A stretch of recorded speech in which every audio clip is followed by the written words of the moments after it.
atau Ibu penguji uji kinerja pada PPG dalam jabatan batch 4 tahun 2025. Perkenalkan, nama saya Ersita Wandasari SPD, mahasiswa PPG dalam jabatan Kementerian Agama batch 4 tahun 2025, bidang studi Bahasa Indonesia di LPTK Universitas Muhammadiyah Sumatera Utara dengan NIM 25013401002. Asal sekolah MTS Negeri 1 Lombok Barat. Pada hari ini saya akan melaksanakan praktik pembelajaran dalam rangka penilaian uji kinerja di MTS Negeri 1 Lombok Barat, kelas 7, materi teks fabel. Demikian, terima kasih dan selamat menyaksikan.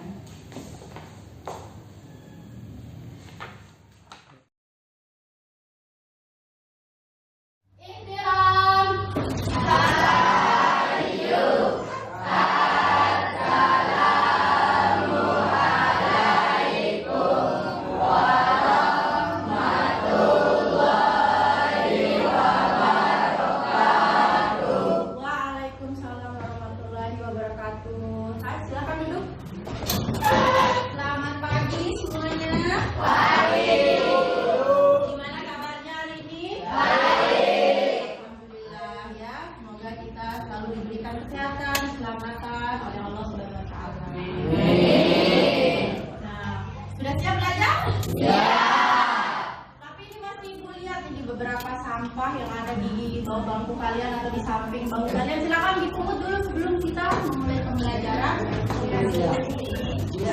Ini silakan dibuang ke sampah ya. Yang di belakang nih biasanya nih, ayo. Ya, mulai.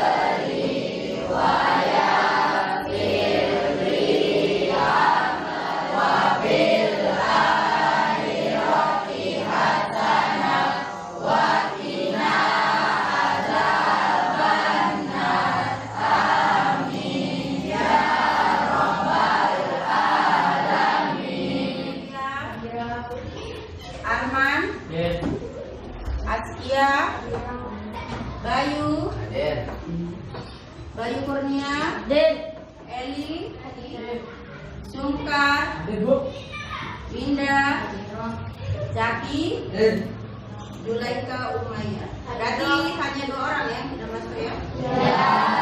Usahakan ya kalau kalian tidak masuk kirim surat ya, supaya kehadirannya di rapor itu tidak terlalu banyak.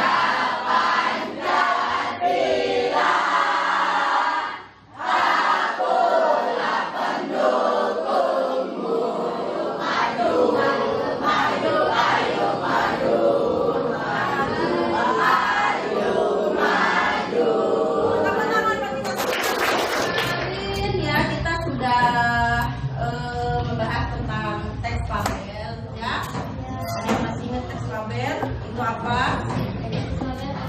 Atau kalian pernah nggak membaca atau menonton sebuah cerita yang dimana di dalam cerita itu ya tokohnya itu adalah hewan. Hewannya itu bisa berperilaku seperti manusia, maksudnya itu dia bisa berbicara, ya, dia bisa berpikir. Nah, di sana dalam cerita fabel itu hewan itu adalah tokoh utamanya. Jadi hewan-hewan itu berperilaku seperti atau selayaknya manusia. Enggak sama unsur-unsur intrinsik yang ada di dalam cerita fabel. Apa saja?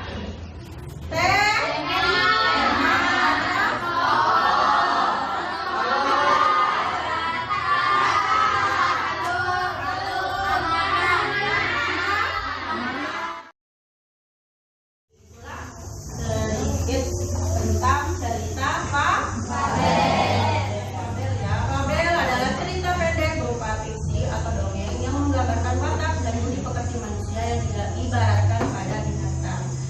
Ada yang tahu fiksi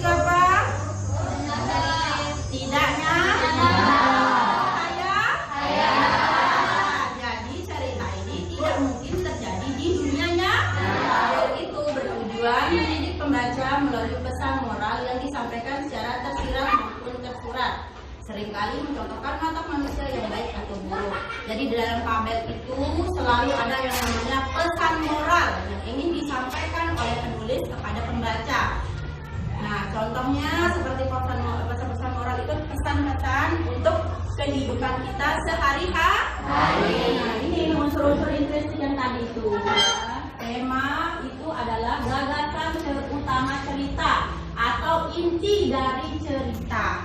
Ya, jadi kalau mau mencari tema, kamu harus membaca cerita itu berulang kali supaya kamu mengerti jalan dari ceritanya sehingga bisa menyimpulkan gagasan utama atau inti dari cerita. Penokohan itu sifat tokoh, ya. Sifat tokoh itu ada yang baik, ada yang buruk, ya. Ada yang netral, yang maksudnya tidak memihak kebaikan. Tempat itu berhubungan dengan tempat terjadinya peristiwa, ya. Jadi dalam cerita itu pasti ada tempat-tempat terjadinya peristiwa. Nah, tempat-tempat itu, dan di situ kamu tuliskan di latar tempat. Latar waktu berhubungan dengan waktu terjadinya peristiwa di dalam cerita. Bisa pagi, bisa siang, bisa sore, ya, bisa malam, tergantung isi dari. Yang kelima itu alur. Alur itu urutan peristiwa. Dibagi juga menjadi 3. Ada alur maju, alur mundur, dan alur campuran. Alur maju itu ceritanya bergerak maju. Maksudnya ceritanya bergerak maju. Kemudian ceritanya bergulir masuk dia ketika dia sudah SD, ke SMP, SMA, kuliah, dan dia sukses. Ya, jadi dari awal hingga akhir, dari dia lahir sampai dia sukses. Itu maksudnya ceritanya bergerak maju. Nah, sekarang ibu punya satu video, ya. Coba kalian tonton dan secara umum aja mencari unsur intrinsiknya, ya. Bisa? Dicoba, ya. Ini ibu punya video yang judulnya Rusa dan Tandanya.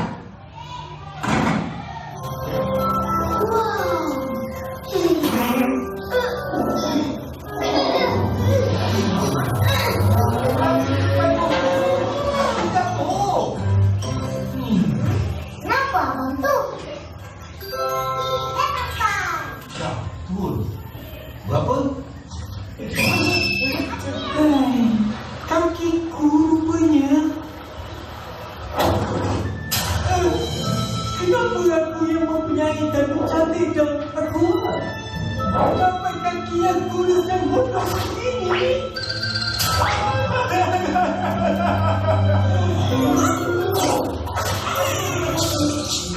Memang tidak adil.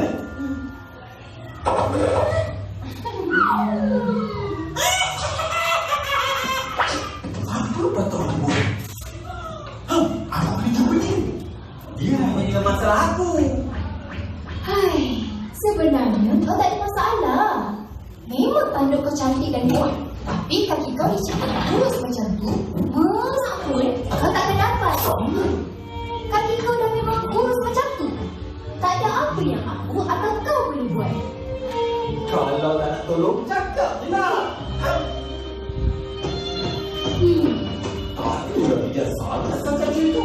Masalah kaki aku ni pun tak dapat diselesaikan.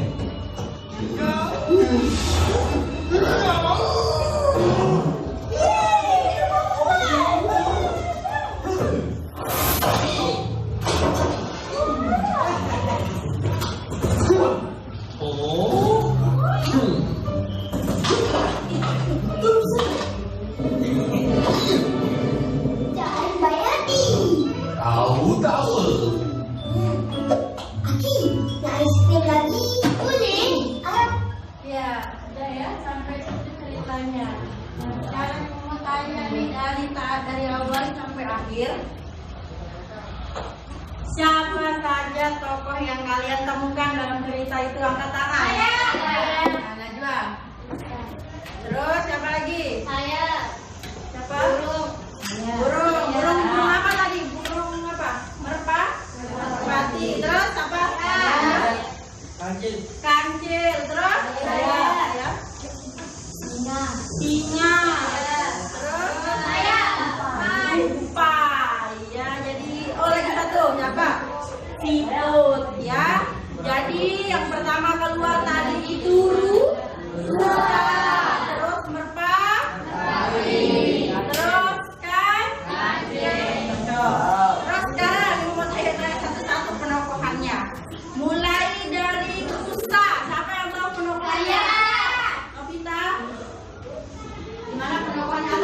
sifatnya ya. Sombong dan tidak bersyukur punya kaki. Sombong dan tidak bersyukur punya kaki ya, dia ada masalah. Kancil, siapa yang tahu penuhannya kancil? Saya. Cowok dong, kancil. Arman? Ayo. Dia kenapa kancil cari di mana? Ah, pandai. Oke, dia pandai. Terus apa lagi? Suka baik hati. Baik hati, baik hatinya kenapa? Karena dalam besar saat tanduk besar. Oh ya, dia menolong Ustaz di saat tanduknya tersam. Sama apa lagi? Sabar. Sabar. Terus Saya. apa? Baik. Oh ya, dia sudah membantu Risa yang terjebak ya kayu karena keserobohannya sendiri ya. Ya, Arman? Membantu buaya. Membantu buaya ketika tertimpa kayu. Kemudian waktu terjadinya ya, karena di sana tidak ada waktu agak sore malam atau pagi ya. Terus bagaimana latar suasananya? Kesal ya. Kenapa? Ya, sebentar dulu. Kesal. Pertama kesal. Kenapa kalian merasa kesal? Coba Bayu. Kenapa kamu merasa kesal? Karena melihat juga sombong dan kelebihannya. Ya, karena melihat Ustaz sombong dan kelebihan-kelebihannya yang mana? Mempunyai tanduk yang berjabat. Pesan moralnya atau pesan yang disampaikan? Saya. Ya, apa? Jangan terlalu bangga dengan apa yang dimiliki. Jangan terlalu bangga terhadap apa yang menjadi kelebihan atau yang kita miliki ya, karena akan membuat kita dalam apa? Ya, kesulitan. Dan kita harus selalu bersyukur atas apa yang diberikan oleh Allah terhadap kita. Jadi nggak boleh membandingkan diri kita, lalu saya kenapa nggak begini, saya kenapa nggak begitu, kenapa saya seperti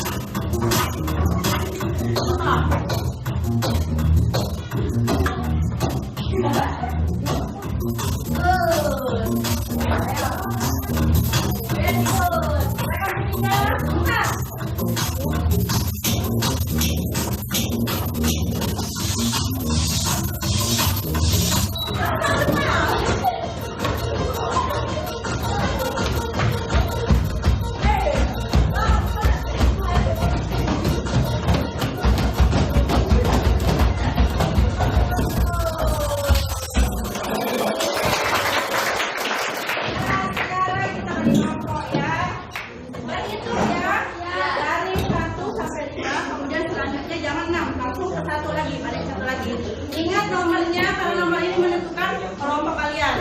Siap? 1, 2, 3, 4, 5, 5. Oke.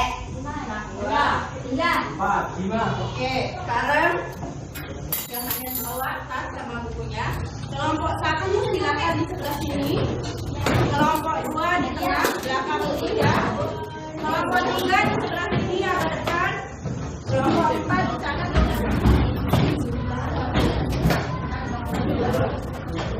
Bayu,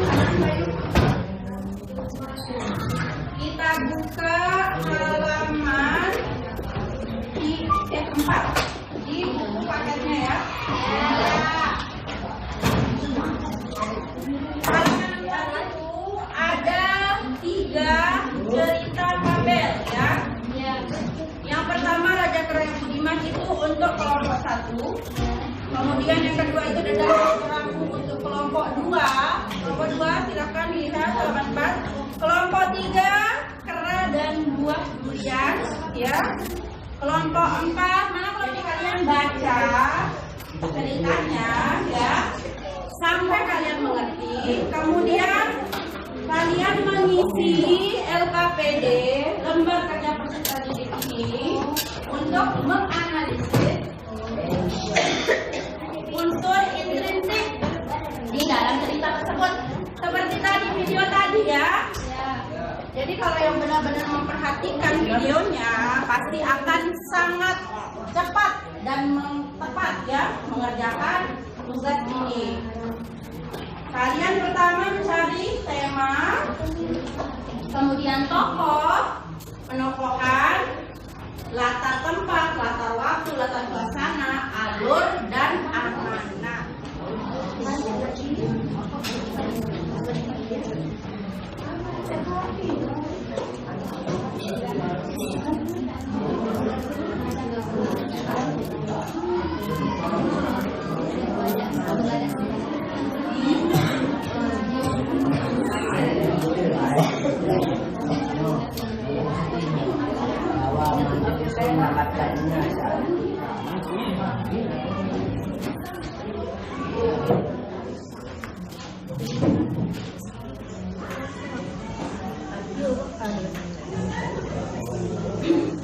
Nanti kalau sudah selesai, setiap jadi nanti dua orang itu tugasnya ada yang menjadi moderator, ada yang membaca ceritanya, kemudian langsung membacakan hasil diskusi tentang menganalisis unsur intriksi.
Ya, kelompok berapa yang mau maju duluan? Saya.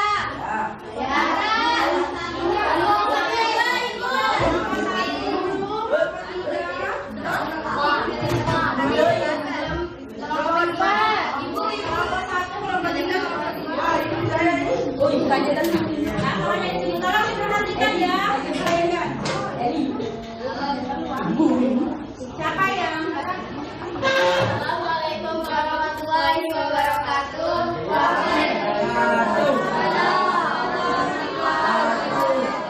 Kami dari kelompok 1 ingin mempresentasikan hasil kelompok kami.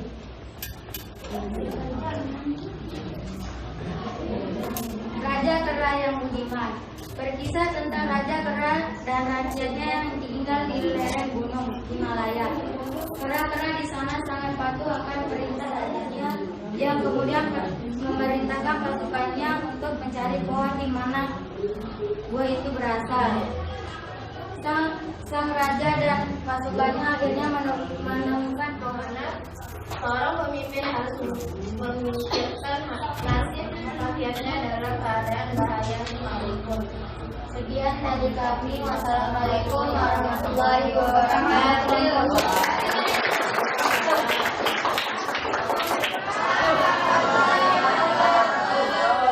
Kami dari kelompok 2 ingin mempresentasikan hasil kerjasama kelompok kami. Rendam di kerambu. Suatu hari kerambu dan mantis sedang asik bermain di atas pohon. Tetapi tiba-tiba 5. Alur campuran. 6. Amanat. Jangan pernah menyimpan dendam dan berprasangka buruk pada siapapun. Sekian dari kelompok kami. Wassalamualaikum warahmatullahi wabarakatuh.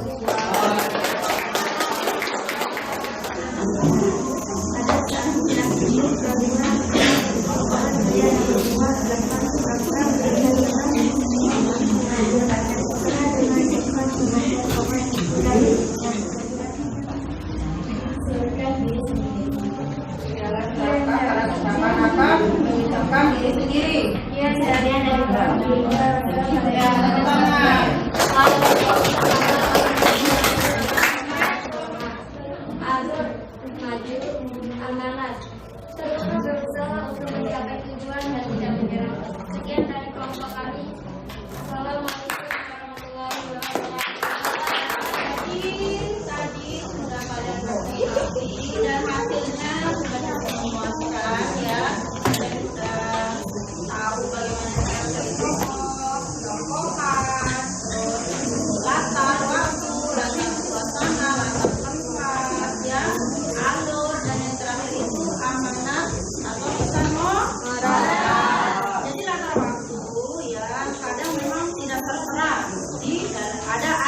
kadang juga tidak tertera di dalam cerita.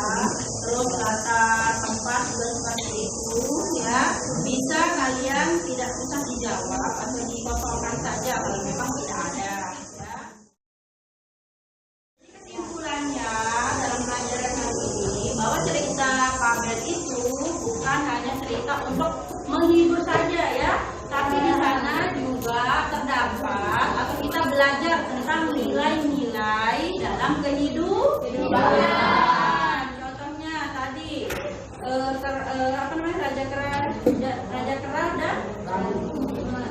Raja Kera yang budiman. Ya, pesan moral yang bisa kita ambil di sana bahwa pemimpin itu harus mementingkan rakyatnya dahulu ya. Jangan malah mementingkan dirinya sendiri ya.